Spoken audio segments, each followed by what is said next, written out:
base de capacidades. Nesse ponto, muitas operações erram e é importantíssimo que você tenha isso claro, tá? Base de capacidades.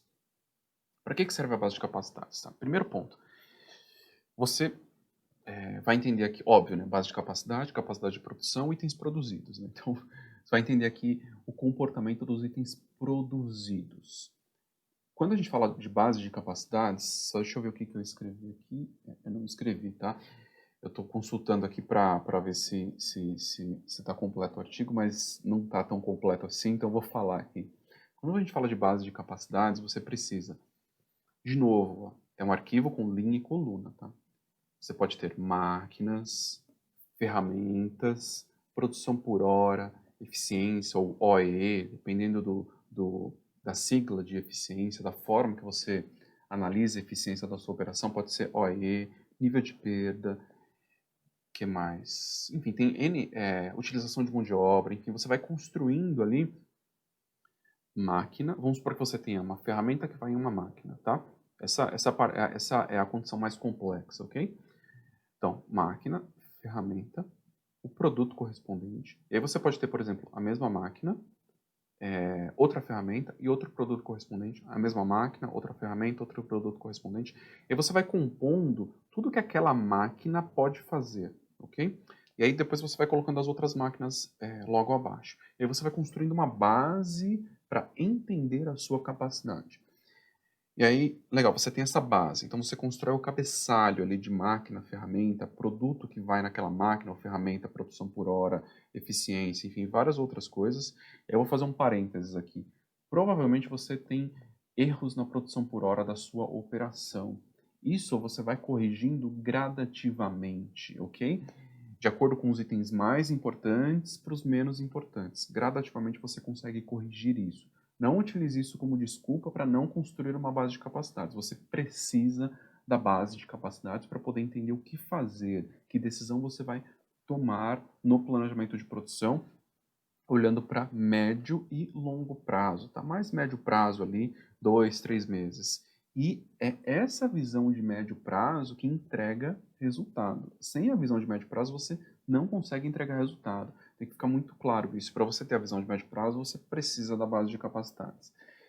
Então vamos lá, o que você vai ter aqui? Eu já falei, né? Itens produzidos, produção por hora, opções de máquina, já falei também, opções de ferramenta também já falei, eficiência, necessidade de mão de obra. Então, essa base, e aí o que você vai fazer com essa base, tá? Pense o seguinte, você tem base de portfólio, você tem base de demanda, ok?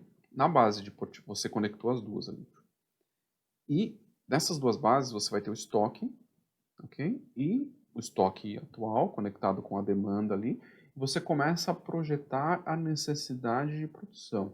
Então você pode quebrar isso por dia, quebrar isso por semana, quebrar isso por mês. Como a gente está falando de médio prazo, você quebra por semana. Então você tem uma demanda ali por exemplo, 8 semanas. O que vai acontecer nas próximas 8 semanas? Tem uma demanda por semana e aí você consegue projetar a necessidade de produção por semana. Quando você pega isso e conecta na sua base de capacidades, você já vai saber a necessidade de horas que você tem em cada um dos equipamentos, vai entender onde você tem gargalo, onde você não consegue atender a demanda. Quando você começa a visualizar que você não consegue atender, aí você começa a tomar as ações. E suponha que você tem um problema, um gargalo hoje, tá? Hoje você não consegue atender a demanda. Essa solução de construção de base, ela não resolve o seu problema no curtíssimo prazo ali. É algo que você vai estruturar hoje para começar a resolver os seus problemas gradativamente e depois de 4, 5 ou 6 meses isso vai estar mais redondo, tá? Então, se você tiver um gargalo hoje, eu diria que em 4 ou 5 meses ou 6, talvez você resolva esse gargalo quando você começa a ter visualização do médio prazo ali com a base de capacidades. Então você conecta tudo, daí você constrói a visão mês a mês, da necessidade em horas, necessidade de mão de obra e assim por diante, ok? Então vamos lá, base de capacidades.